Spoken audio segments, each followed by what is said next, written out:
ముస్లింలను రెచ్చగొట్టడం పూర్తయిపోయింది. ఇక క్రైస్తవులను రెచ్చగొట్టే కార్యక్రమం దగ్గరికి వచ్చారు రాహుల్ గాంధీ.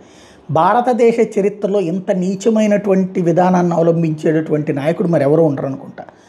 వక్ఫ్ విషయంలో ఎప్పటికీ ఆయన మాట్లాడేటటువంటి మాట ఆయన అవగాహన రాహిత్యానికి, అర్ధరాహిత్యమైన మాటలకి అర్థంగా ఉంటుంది. వక్ఫ్ సవరణ బిల్లు ఎందుకు తీసుకొచ్చారు? హిందువుల యొక్క భూమిలో, క్రైస్తవుల యొక్క భూమిలో, ప్రభుత్వం యొక్క భూమిలో మావి అని వాళ్ళు క్లెయిమ్ చేసేసుకుంటే కాదు అని నిరూపించుకోవాల్సిన బాధ్యత సదరు క్రైస్తవులది, సదరు హిందువులది, సదరు ప్రభుత్వాన్ని. అది కూడా కాగితాలేమీ లేకపోయినా తీసేసుకునే అధికారాన్ని అడ్డు పెట్టుకుని లక్షల ఎకరాలు తీసుకోవడం వల్ల తలెత్తిన వివాదం.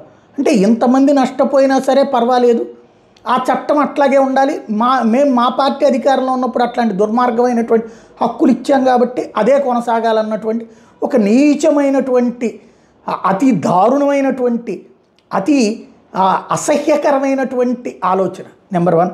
నెంబర్ 2, ఇప్పుడు చర్చిల ఆస్తులు లాగేసుకుంటారు ఆర్గనైజర్ 3 కథనాన్ని బట్టి అది తెలుస్తోంది అన్నటువంటి. ఇంతకీ చర్చిల ఆస్తులు వాళ్ళే డబ్బులు పెట్టి కొనుక్కుంటున్నారా? కొనుక్కుంటే దాని జోలికి ఎవడో వెళ్ళలేడు. లీజులకి ఇస్తున్నారా?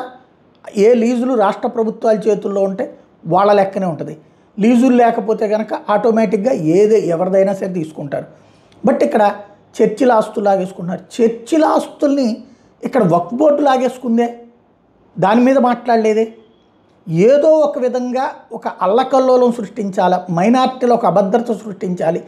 వీళ్ళే దానికి బీజం వేస్తారు, మళ్ళీ వీళ్ళే దాంట్లో ఏదో న్యాయం చేస్తున్నట్టు నాటకం ఆడేటటువంటి విచిత్ర పరిస్థితి.